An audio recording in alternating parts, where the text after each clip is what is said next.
मित्रांनो, एकदा एका माणसाने 15 लाखाचा घोडा पाळलेला असतो, पण त्या घोड्याची तब्येत एकदम खराब होती.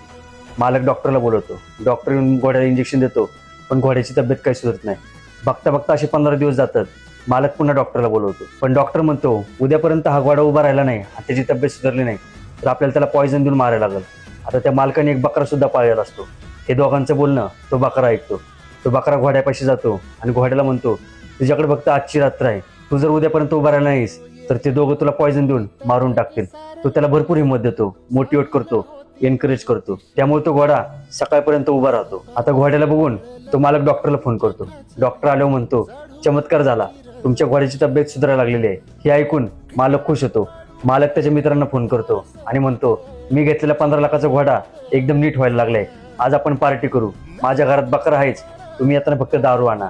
आणि संध्याकाळी तो त्या बकऱ्याला कापतो आणि ते जोरात पार्टी करतात. मित्रांनो, यावरून एक तात्पर्य घ्या, कधी कोणाला जास्त मोफतचे सल्ले देऊ नका, कारण कधी कधी जास्त दिलेले मोफतचे सल्ले आपल्यासाठी घातक ठरू शकतात.